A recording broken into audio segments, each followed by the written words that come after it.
Assalamualaikum warahmatullahi wabarakatuh. Halo, saya Fathia dari SMA Negeri 2 Kabupaten Tangerang. Saya adalah calon guru penggerak angkatan 7 kelas 19 Banten. Kali ini saya akan mempresentasikan hasil coaching untuk supervisi akademik sebagai tugas ruang kolaborasi modul 2.3. Silakan menyimak.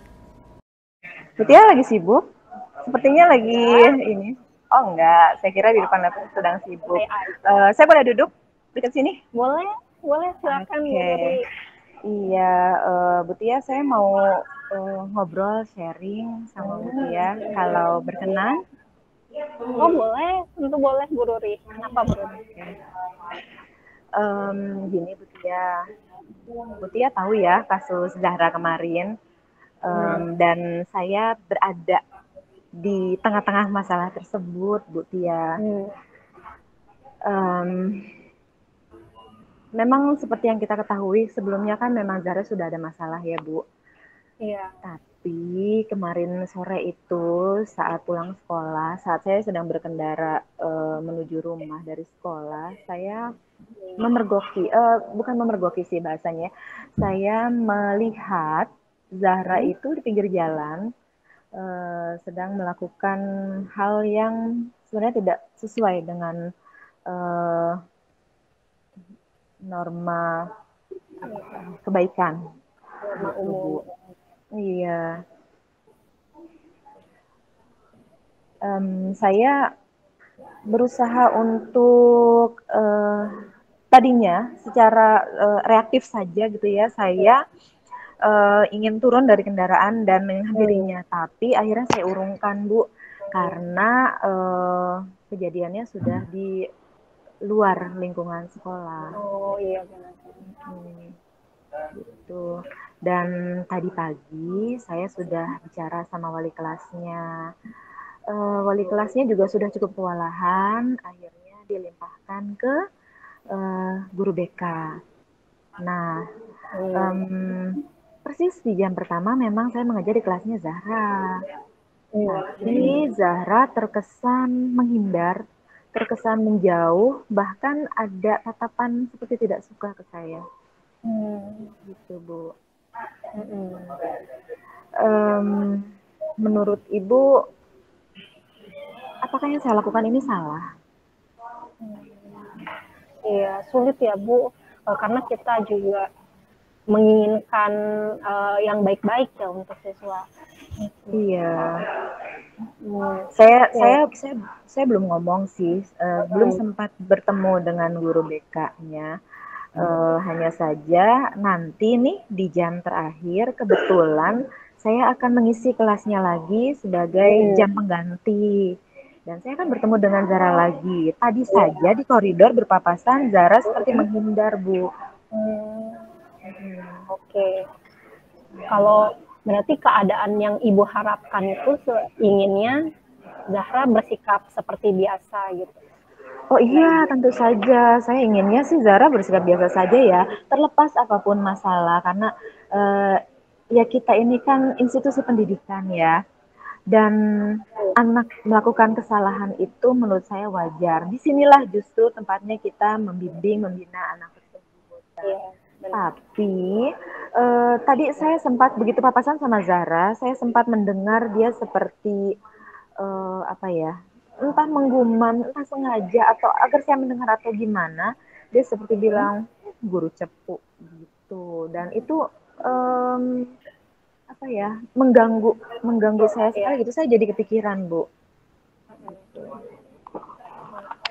Jadi memang dari keinginan Ibu itu sebenarnya inginnya Zahra bersikap biasa saja. Jadi hambatan terbesarnya yang Ibu rasakan justru ada di hambatan terbesar yang Ibu rasakan untuk mencapai keadaan yang Ibu inginkan. Hambatan terbesarnya justru sebenarnya kan saya dan Zahra itu tidak punya masalah personal. Tapi Zahra mungkin sebagai anak yang baru beranjak ini ya, merasa kegap istilahnya. Terus dia pertahanan dirinya mungkin dengan cara seperti itu. Sehingga saya karena pertama Saya bukan wali kelasnya, saya tidak punya kedekatan khusus secara khusus dengan Zara. Saya merasa tidak memiliki apa ya, wewenang lebih. Lalu kedua, sebelumnya hubungan saya sama Zara itu baik-baik saja. Pun halnya memang kami pernah ada masalah, tapi hal itu sudah selesai. Masalahnya adalah Zara itu, Ibu ingat nggak sih waktu beberapa bulan yang lalu Zara sempat ada kasus juga Iya, sebelumnya juga Ibu cerita. terkait sosmed itu kan. Iya. Nah itu juga saya sih sebenarnya waktu di kelas itu tidak menunjuk secara langsung, tidak apa ya namanya memojokkan, tapi memberi contoh kepada teman-temannya Zara di kelasnya Zara bahwa perbuatan seperti itu tuh tidak elok lah ya di posting di sosmed gitu. Tapi mungkin karena Zara merasa sebagai pelaku sehingga dia tidak suka saya bicara seperti itu. Terkait masalah itu saya sudah duduk bareng dengan wali kelasnya Zara. Masalahnya sudah clear. Nah sekarang ada masalah lagi. Zara jadi seperti antipati akhirnya ke saya. Gitu, Bu. Jadi kalau saya tangkap seperti memang Zahra sebelumnya memang sudah punya masalah dengan Ibu, kemudian Ibu sudah melakukan pendekatan yaitu dari sisi wali kelas, kemudian juga dari BK gitu. Namun sepertinya malah Zahra malah mengambil langkah menjauh seperti itu ya Bu. Padahal betul. Yang tujuan yang Ibu harapkan itu justru Zahra jadi bersikap biasa gitu. Betul. Sebenarnya tujuan utama saya pasti saya menginginkan ada rasa bersalah, maksudnya ada tumbuh rasa bersalah karena dari masa yang pertama kita belum melihat itu dari Zara. Ada rasa bersalah, tidak ingin mengulangi lagi. Sehingga saya memang stand up di situ. Hanya saja Zara akhirnya merasa saya sebagai oposisinya. Maksudnya gini, sebenarnya kan antara kita guru dan murid itu terjalin hubungan yang baik ya. Saya berusaha menjadi teman dari murid-murid saya. Tapi dengan begini Zara merasa seperti saya itu adalah oposisinya gitu, sehingga Zahra mengambil sikap untuk menjauhi saya. Saya jadi bingung, maksudnya wali kelasnya kebetulan hari ini sedang sibuk, saya juga belum ke guru BK-nya, sehingga saya apa ya Bu, untuk mungkin ada hal setelah cerita seperti ini saya mendapatkan apa ya pencerahan gitu. Oh iya, berarti saya harusnya bersikap seperti mungkin harapan Zara guru. Karena Zara menganggap saya sebagai teman, mungkin harapannya saya nggak ngomong-ngomong gitu kan. Teman yang menutupi kesalahan temannya. Gitu. Sehingga apa ya? Sulit. Saya merasa posisi saya di sini sulit, Bu Fatia. Iya.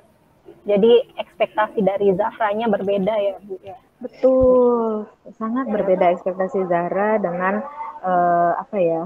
Mungkin ya, karena malam itu sempat ada miss call dari Zahra, cuma memang saya kebetulan sudah di atas jam, maksudnya sudah jam istirahat itu saya tidak merespon. Nah paginya belum sempat ngobrol sama Zahra, sudah berada di kelas, mungkin Zahra sudah dapat teguran atau pembinaan dari wali kelas maupun guru BK-nya, sehingga merasa saya ya seperti yang Zara bilang cepu gitu, guru cepu gitu Bu Fatia.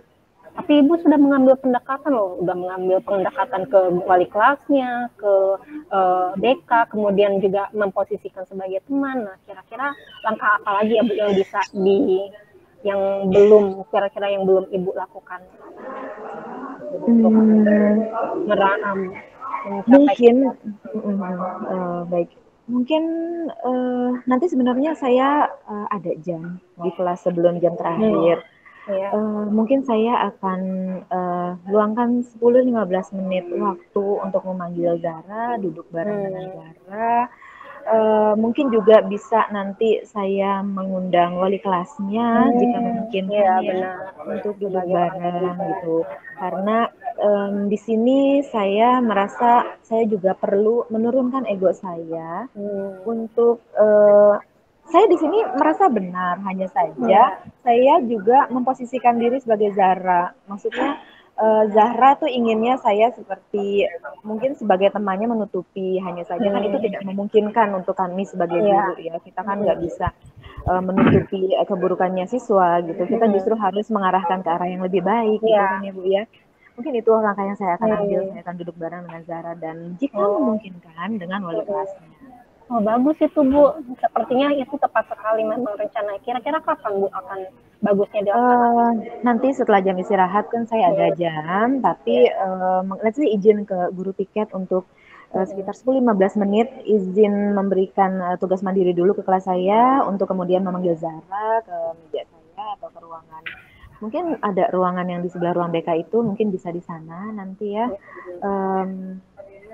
Jika memungkinkan, tapi sepertinya Zara tidak suka jika guru BK turut juga, karena Zara merasa jika sudah turun guru BK itu udah kayak polisinya anak-anak gitu kan ya Bu ya. Jadi hanya anak bermasalah gitu sepertinya ke BK. Iya, Zara nggak mau dapat label seperti itu walaupun memang pada kenyataannya Zara sedang bermasalah karena ini bukan masalah yang pertama kan ya Bu ya.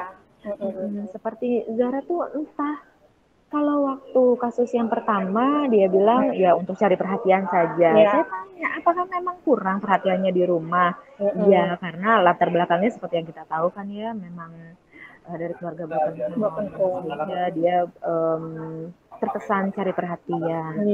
Tapi untuk hal ini yang kasus yang kemarin mungkin Ibu sudah dengar ya dari guru-guru lain kalau dia merokok itu, saya rasa seharusnya bisa tidak terjadi gitu. Cuma hanya saja yang kita sesalkan kan memang sudah terjadi. Ya kalau memang sudah terjadi seperti ini kan kita sebagai gurunya itu harus melakukan langkah, ya kan, langkah preventif agar tidak terjerumus lebih jauh lagi. Karena nanti sudah kenal rokok mungkin ya mau meningkat lagi ke minuman dan lain sebagainya. Itu sih yang kita khawatirkan ya Bu. Iya. Nanti rencananya jadi pada saat yang pertemuan dengan wali kelas itu apa yang akan Ibu lakukan dengan Zahra? Pertama, saya tentunya akan minta maaf ke Zahra karena memang saya saksinya, saya yang melihat, saya yang melaporkan ke wali kelasnya sehingga Zahra merasa dalam masalah. Pertama, saya pasti akan minta maaf. Kedua, mungkin dengan dibantu dengan wali kelasnya akan dibantu untuk mediasi dengan Zahra, menjelaskan kepada Zahra karena seperti yang kita tahu bersama, anak usia seperti ini kan labil ya. Jika dia merasa terpojok, merasa tidak dalam keadaan atau kondisi yang menguntungkan untuk dia, dia akan bersikap apa ya, defensif ya Bu. Sehingga nanti kita mungkin akan melakukan pendekatan yang lebih soft lagi ke Zahra supaya bisa masuk nih apa ya, nasihat mungkin ke Zahra gitu, walaupun sekarang keadaannya masih marah, semoga Zahranya mau duduk bareng dengan kita. Saya harap begitu. Harapannya terbuka ya hatinya Zahra ya Bu. Betul Ibu. Iya. Semoga dengan semoga setelah rencana yang tadi dilakukan gitu, mediasi tadi memang berjalan dengan lancar dan akhirnya bisa terjadi hubungan yang positif ya Bu dengan Zahra. Amin, iya, amin. Itu sih yang saya harapkan Bu Tia. Iya Bu Tia. Iya. Semoga berhasil Bu prosesnya. Nanti cerita lagi ya Bu bagaimana selanjutnya. Iya. Terima kasih ya Bu Tia ya. Iya. Maaf sudah mengganggu waktunya. Saya izin pamit kembali ke meja saya ya. Baik Bu Ruri. Bu Ruri. Tadi pada saat menjadi coach, saya juga sama seperti Bu Tia merasa dituntun untuk mencari akar permasalahan tanpa dihakimi. tanpa digurui gitu ya. Nasihat pun tidak ada, lebih pada mengarahkan saya untuk mencari akar permasalahannya sehingga diharapkan masalahnya terurai, lalu saya juga yang cari solusinya di sini, sehingga masalah yang saya hadapi dapat tercerahkan dari hasil ngobrol dengan Bu Tia. Seperti itu Bu Tia. Ibu